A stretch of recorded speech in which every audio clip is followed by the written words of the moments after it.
Welcome to another Prince August project. Today we're going to be casting a miniature horse, 25mm scale.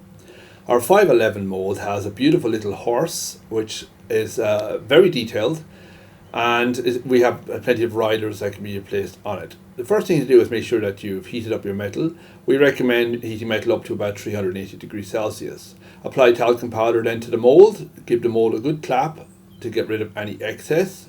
Fit the mould together, then put the support boards on.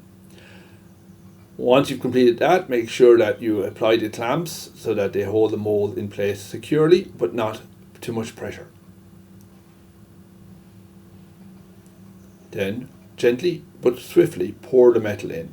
Fill the hole right up to the top and tap the mould with something firm to help shake out any air pockets.